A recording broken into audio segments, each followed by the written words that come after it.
Hey everybody, welcome back. This is Thoughts If It Were You, Food for Thought by Gentrics. Today is one of those days I do a daily double, and I basically record a secondary podcast within the same day.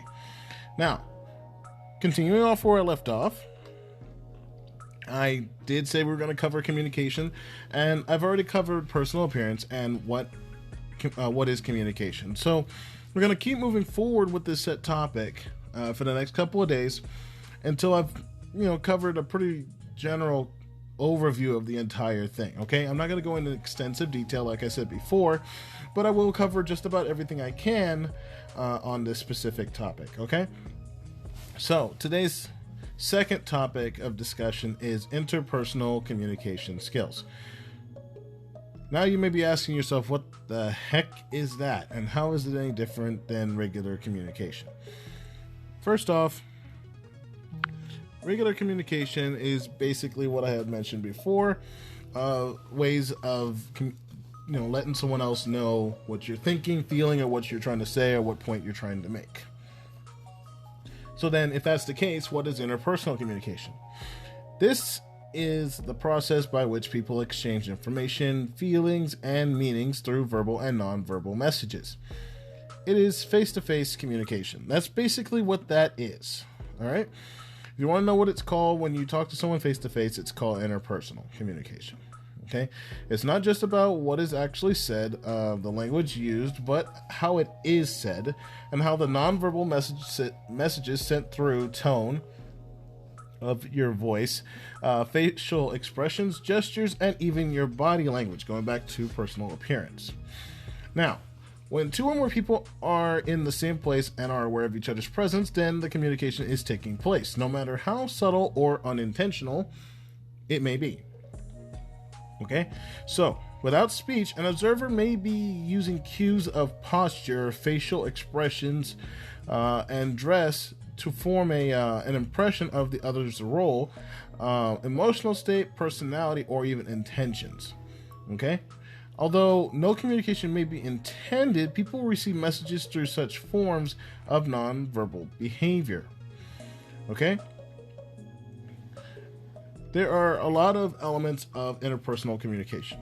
Okay? Much research has been done to try to break down interpersonal communication into a number of elements, in order that it can be more easily understood. And commonly, these elements include the communicators, the message, noise, again, feedback, context, and channel. Now, I'm not going to go into extensive detail on each one of these, but I'll give you a brief overview of each. Okay?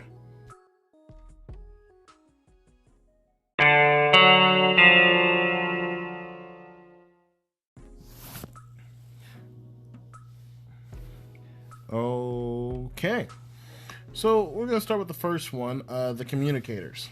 All right? For any communication to occur, there must be at least two people involved. It is easy to think that basic communication involving a sender and receiver of a message is supposed to be this way. However, the problem with this way of seeing a relationship is that it presents communication as a one-way process, where one person sends the message and the other receives it. While one person is talking, another is listening, for example, like when you're on the phone. In fact, communications are almost always complex.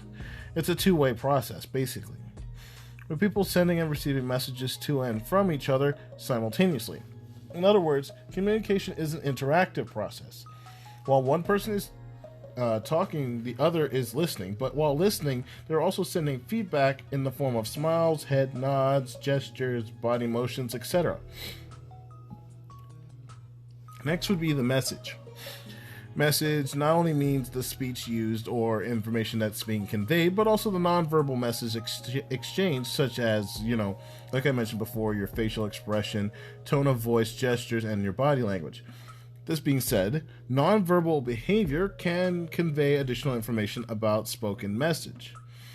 In particular, it can reveal more about emotional attitudes, which may underline the content of the speech. Okay? And with that, I'll have to cover effective speaking for those who don't quite understand what I mean by that at a later date. Next would be noise. Okay, noise has a special meaning in communication theory. All right, it refers to anything that distorts the message so that what is received is different from what is intended by the speaker. Whilst physical noise, for example, background noise or other low-flying jet planes in the background, can interfere with communication, other factors are considered to be noise as well. The use of complicated jargon, inappropriate body language, inattention, disinterest, and cultural differences can also be considered noise in the context of basic interpersonal communication. Like a teacher who has a heavy indie accent. Okay? In other words, any distortion or consistencies that occur during an attempt to communicate can be seen as basically noise. Again, I'm feedback. Like I mentioned in the last podcast, it consists of messages the receiver returns, which allows the sender to know how accurately the message has been received, or as well as the receiver's reaction. The receiver may also respond to the unintentional message as well as the intentional one. There are different types of feedbacks. Okay. The types of feedback range from direct verbal statements, for example, say that again, I don't understand, to subtle facial expressions or changes in posture that might indicate to the sender that the receiver feels uncomfortable with the message or is just falling asleep on themselves because it's boring. Feedback allows the sender to regulate, adapt, and repeat the message in order to improve communication between him and his receivers. Next would be the context, okay? All communication is influenced by the context in which it takes place. However, apart from looking at the situational context of where the interaction takes place, for example in a room, office, or perhaps outdoors, the social context also needs to be considered. For example, the roles, responsibilities, and relative status of the participants. Okay, the emotional climate and participants' expectations of the interaction will also affect the communication as well. Bringing up a previous thing that I had talked about before, the channel. Okay, the channel refers to the physical means by which the message is transferred from one person to another, and in face-to-face context, the channels which are used are usually speech and vision. However, during a telephone conversation, the channel is limited to just speech alone. Just keep this in mind.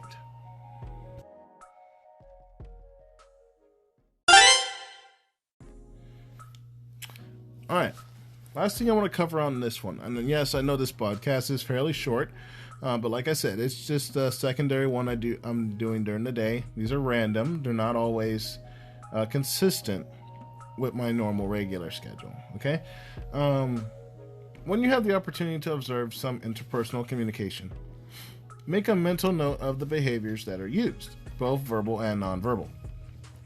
Okay, observe and think about the following factors, and these are some things to think about. Who are the communicators? Okay. What message what messages were exchanged?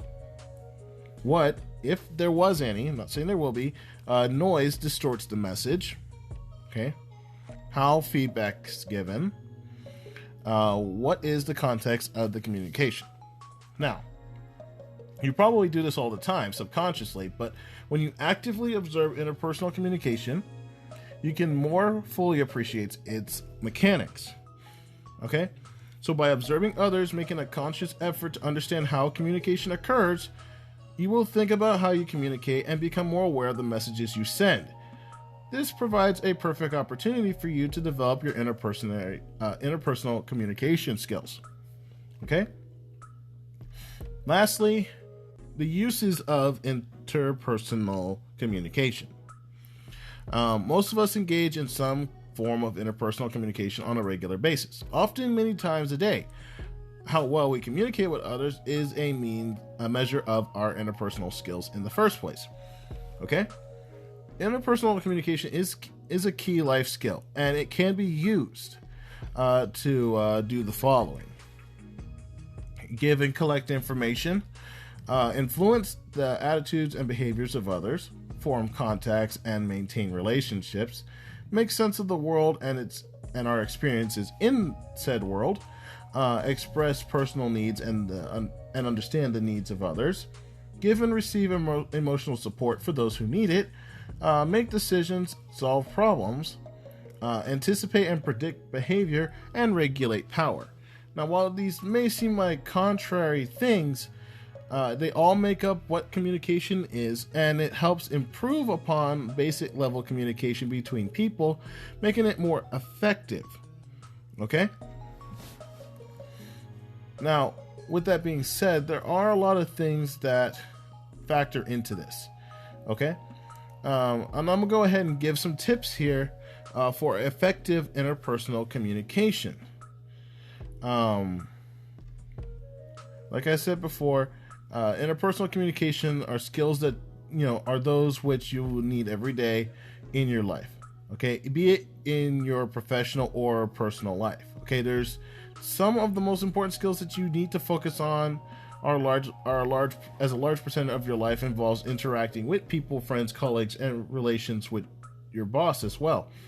So with that being said, I'm going to cover 10 tips to help you be an effective interpersonal communicator. Okay?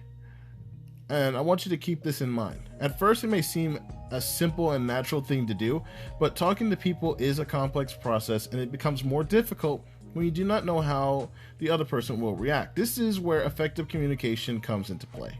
And there is a great difference in the ability to communicate and the ability to communicate effectively. Thus, it requires a person to have good communication skills, as it can make or break trust, deals, or even change your career. So we'll keep that in mind.